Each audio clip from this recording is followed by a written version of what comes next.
그 텃밭을 만약에 가꾸려면은 홈이면 아마 충분할 겁니다.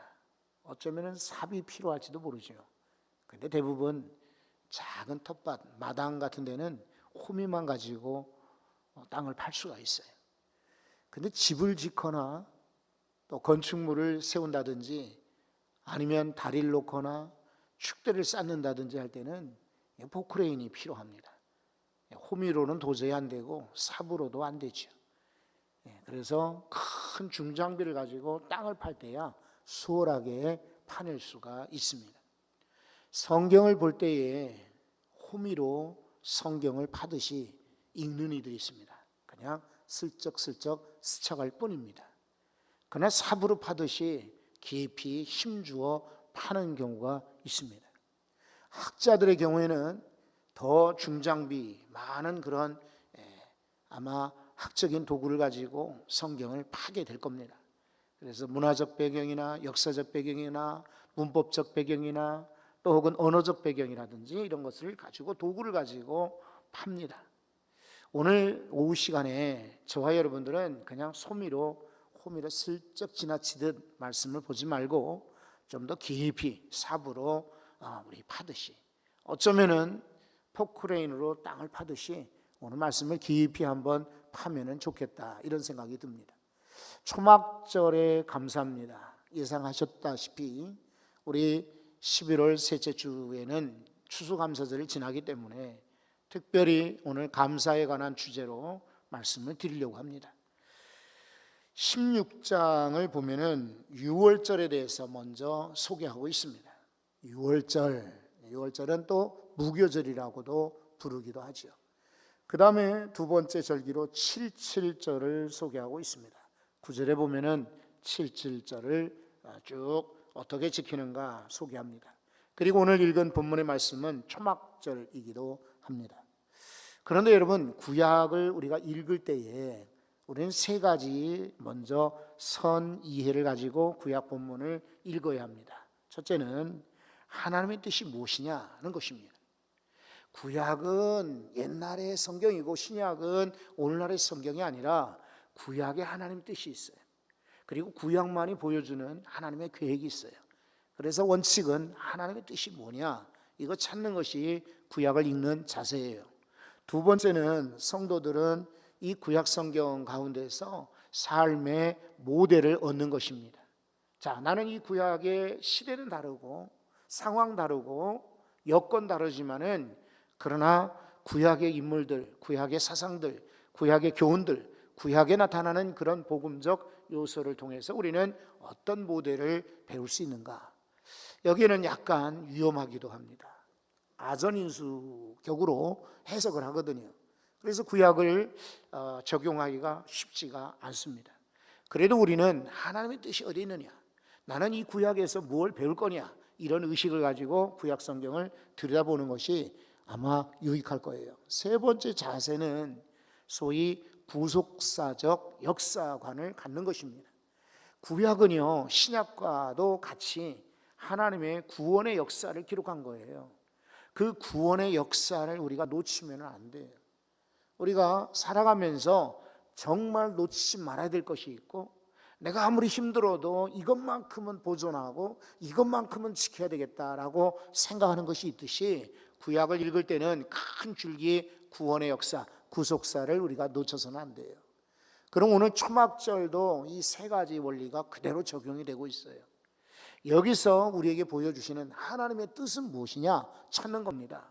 그리고 여기서 도대체 내게 주시는 역사적 배경이나 또 환경이나 언어나 문화나 이런 건 정말 달라요. 하지만 우리 성도들은 여기서 어떤 모델을 얻을 것인가 우리가 찾아보는 것이고, 또 절기를 할지라도 그냥 단순히 옛날 사람들이 감사절을 이렇게 지켰구나 지나가는 것이 아니라 여기에도 구원의 역사가 들어가 있어요.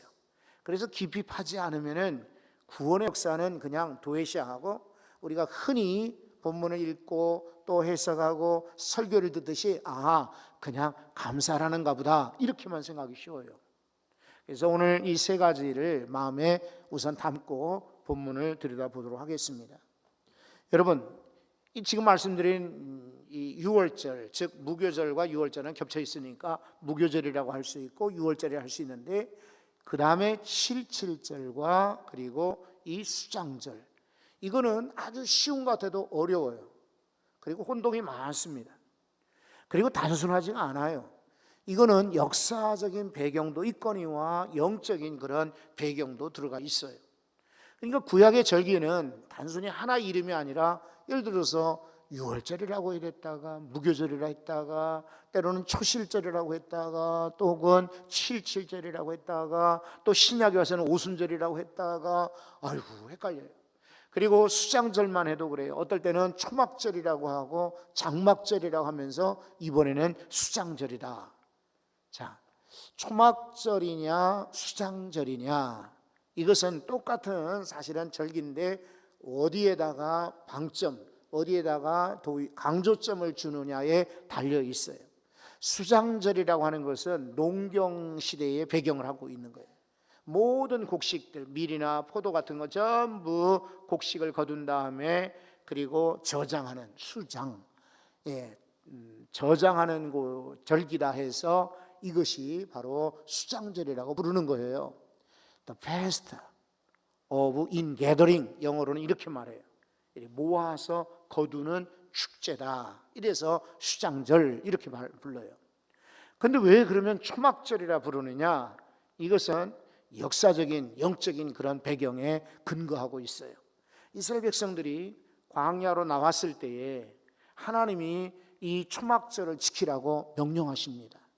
이 사람들에겐 지금 농사를 짓거나 저장할 이유가 없어요.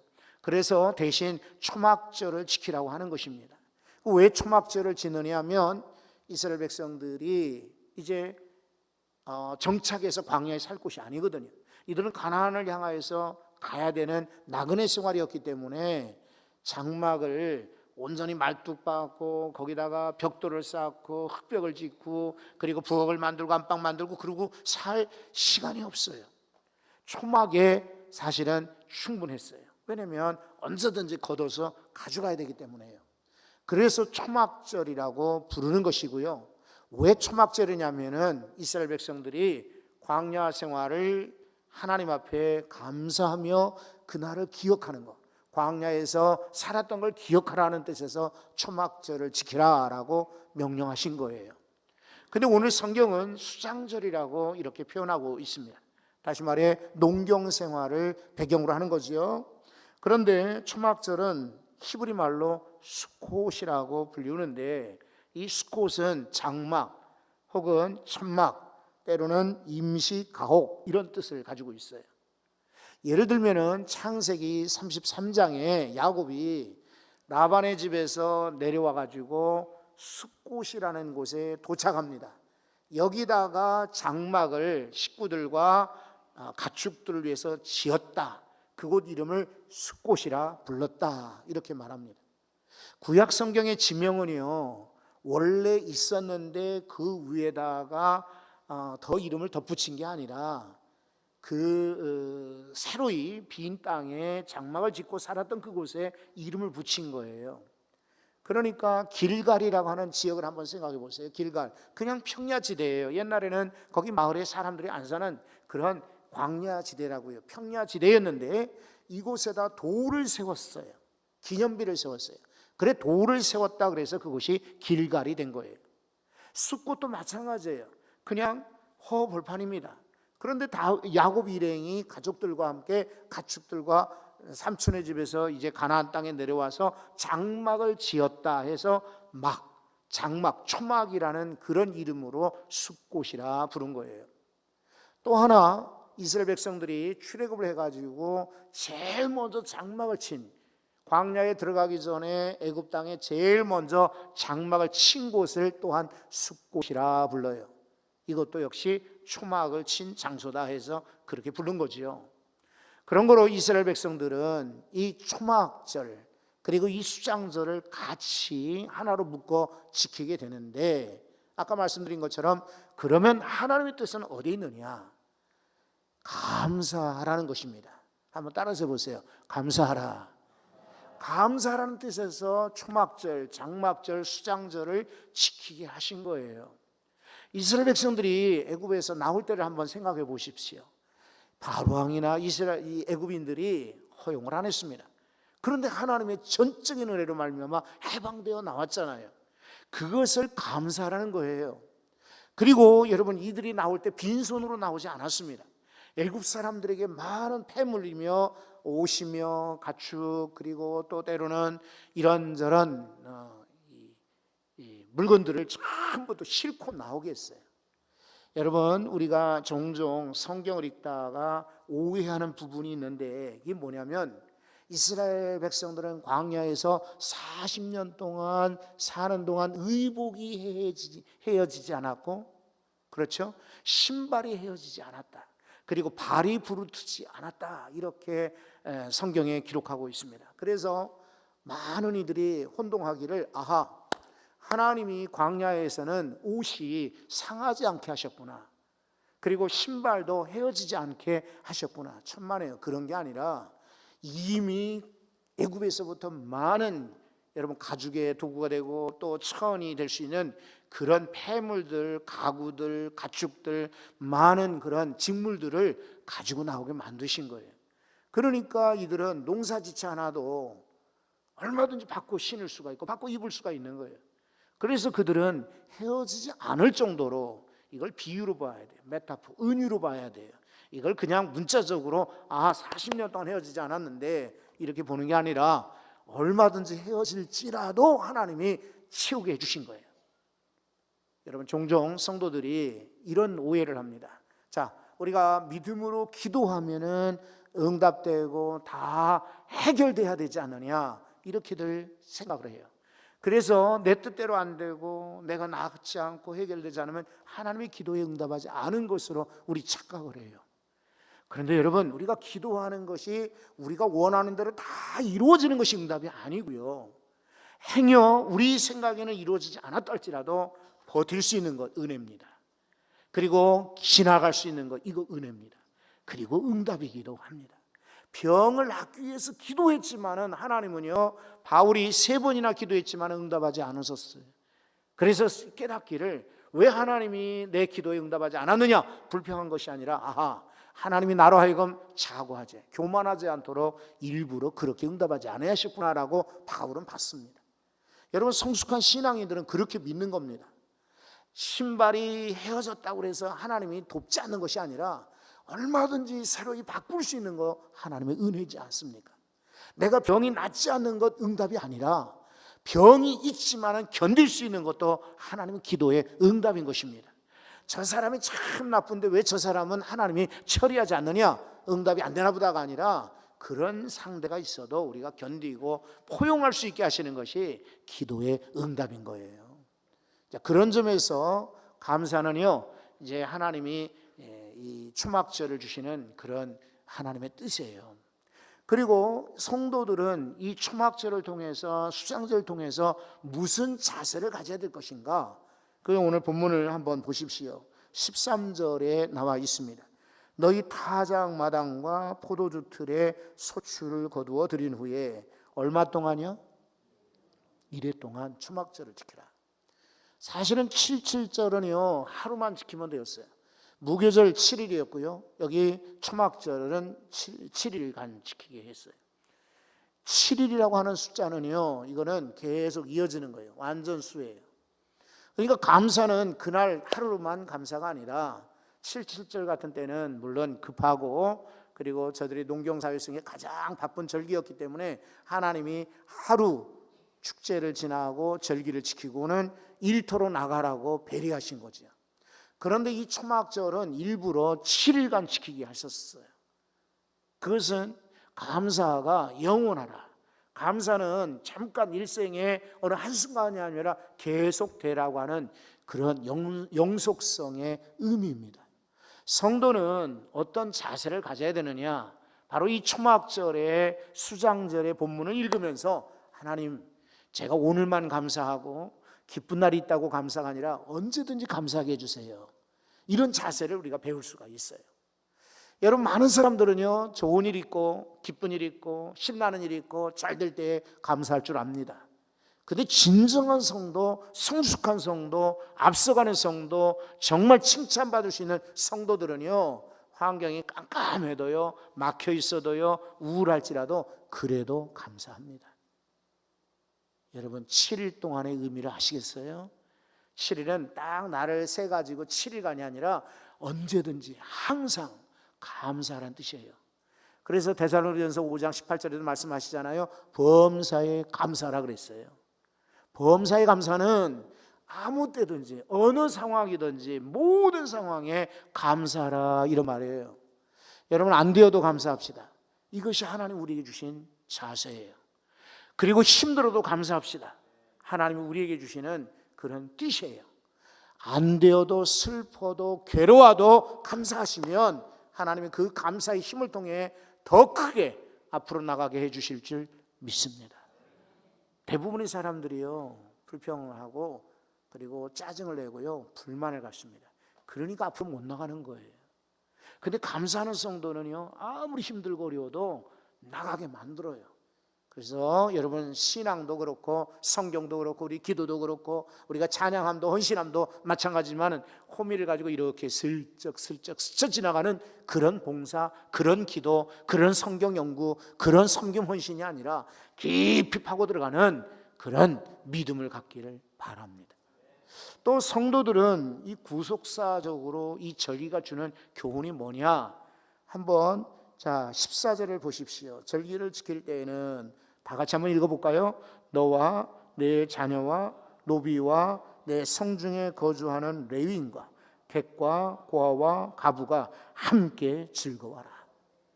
구속사적으로는요, 모든 땅 지주만이 아니라 모든 가족들과 이웃들까지, 이방인들, 종들까지 다 같이 즐거워하라. 하나님의 선교 명령입니다. 교회 안에서 우리는 추수감사절을 지나지만은 우리끼리만 지날 것이 아니라 선교적 명령으로 알고 많은 이웃들을 초청해야 합니다. 가족들 당연히 초청해야 합니다. 심지어 말하기를 객이나 고아나 과부, 그 당시 유대적 배경으로 가장 불쌍한 이들입니다. 가장 처량한 이들이고 가장 힘없는 약자들이었습니다. 객, 또 고아나 과부. 그러나 그런 사람들까지도 함께 초청해서 절기를 지키라라고 말씀을 하고 있어요. 구속사적으로 구원은 개인적이지만 또 보편적입니다. 구원이라는 것은 나의 개인적인 하나님과의 그런 역동적인 구원의 사건이지만 동시에 전 교회, 전 민족, 전 세계를 향한 하나님의 구원 계획이 있습니다. 우리가 종종 생각할 때 나 혼자 구원받는 것으로 좋아하고 기뻐하고 감사합니까? 천만의 말씀이에요. 나 혼자 구원받는 것으로 기뻐하고 감사할 이유가 없어요. 사람은 누군가 같이 있기 때문에 우리가 기쁜 거고 또 살아있음에 감사하는 것이지, 나 혼자 살아나게 되면요, 그건 감사가 아닌 거예요. 구원도 마찬가지예요. 여러분, 구속사적으로 이 절기는 선교 명령으로 알고 이번에 추수감사절을 당연히 우리가 하나님께 감사로 지켜야겠죠. 그러나 다른 사람들 초청해서 함께 지키는 구원의 역사가 있기를 바랍니다. 15절의 말씀을 보시면은 여호와께서 택하신 곳 그랬습니다. 이스라엘 백성들은 세 차례는 적어도 이 중앙성소 되는 이곳에 예루살렘이건 아니면 장막 있는 곳, 그리고 초막에 하나님의 복궤 있는 곳에 나오게 했어요. 그곳이 새 절기가 아까 우리가 16장에 소개된 것처럼 6월절 무교절이었고 77절이었고 그리고 이번에 수장절이었습니다. 이때는 모든 남자들은 의무적으로 중앙에 있는 성소에 나와 절기를 하나님께 제사함으로 드리게 했어요. 여기도 세 가지 의미가 있어요. 도대체 이 본문에서 왜 우리로 하여금 나오게 하셨을까? 왜 전체 이스라엘 백성들이 이 절기를 지키라고 하셨을까? 왜 여호와께서 택하신 곳? 왜냐하면 자기 장소, 자기 동네, 자기 얼마든지 고향 일터에서도 초막절을, 수장절을 지킬 수 있는데 왜 나오라고 했을까? 여기는 하나님의 뜻이 있어요. 다시 말해, 이거는 새를 과세하고 이스라엘 민족들이 우리만 절기를 지킨 줄 알았더니 어마어마하구나. 이렇게 많은 사람들이 다 절기를 지키나, 이런 가벼운 뜻에서 하나님이 모이라고 한 것이 아니에요. 이 절기는 무엇보다 하나님께 모든 이들이 연합으로 감사하도록 한 거예요. 홀로도 물론 감사할 수 있어요. 그러나 연합으로 감사하는 것을 하나님이 기뻐하시고 또 그것을 원하셨던 거예요. 연합의 의미에서 특별히 하나님이 택하신 곳에 오라고 하신 거예요. 또 하나는요, 저들로 하여금 스스로 배우게 하시는 의도도 있어요. 교육의 의도도 있었어요.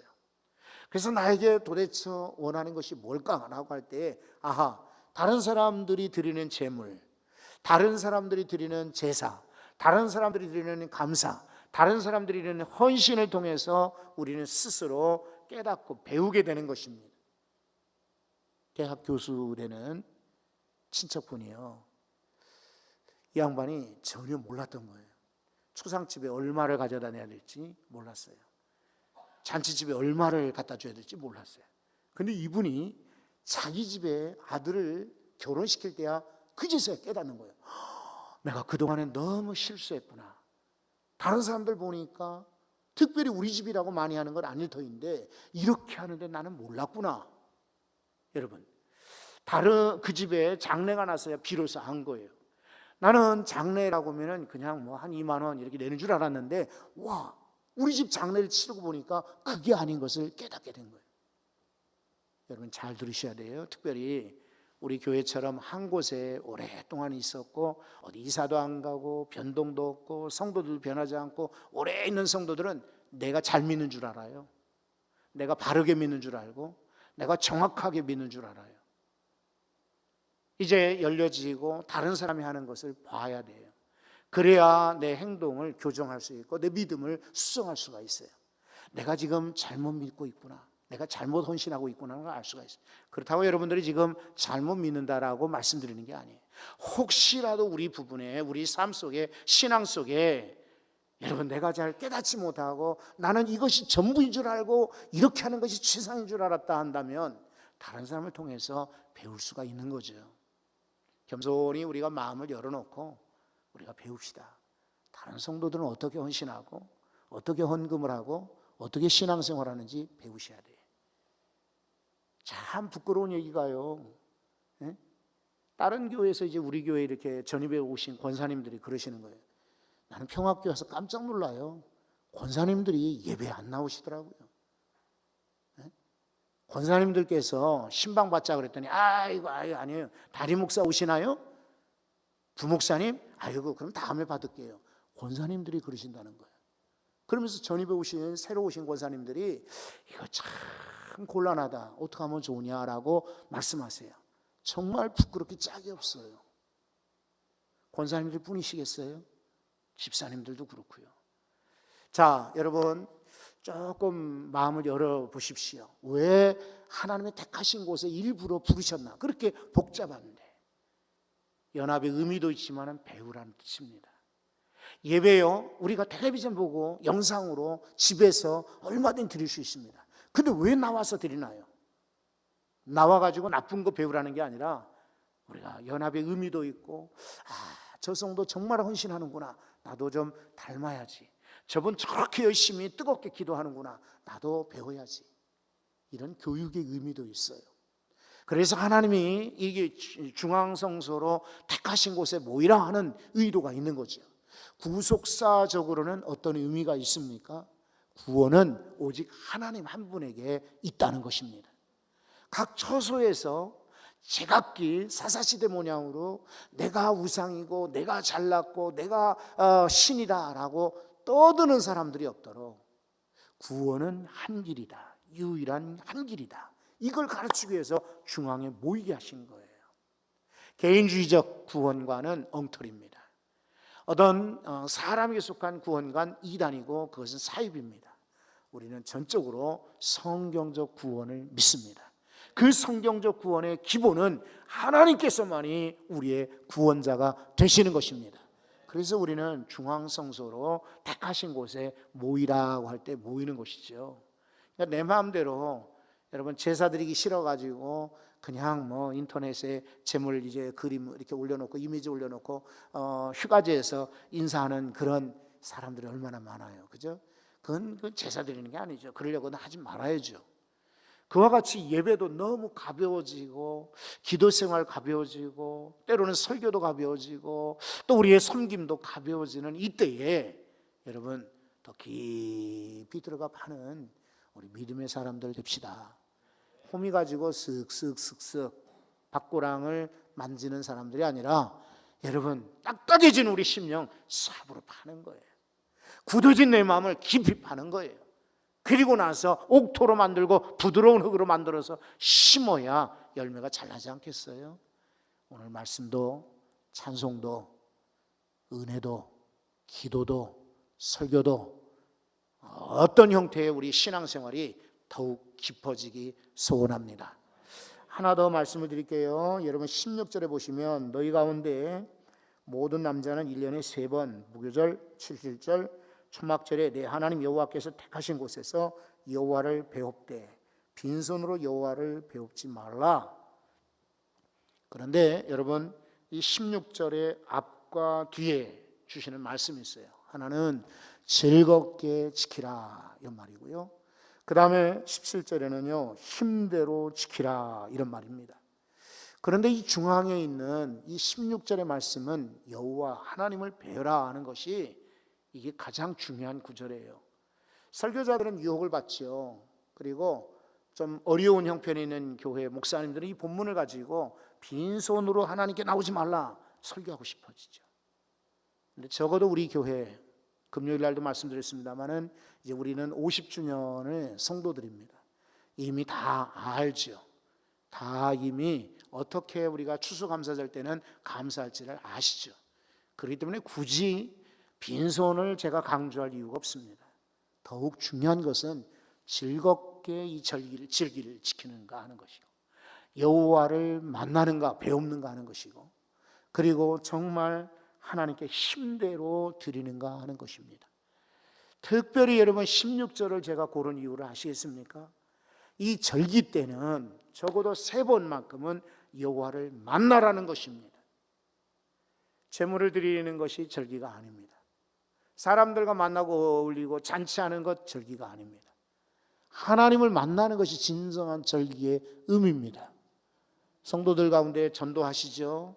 성도들은 또 교사로 찬양대로 준비하고 계시죠. 성도들 가운데는 식당에서 봉사하는 분도 계시죠. 또 그날은 아마 주차장도 많이 붐빌 터니까 안내 보는 분도 계시겠죠.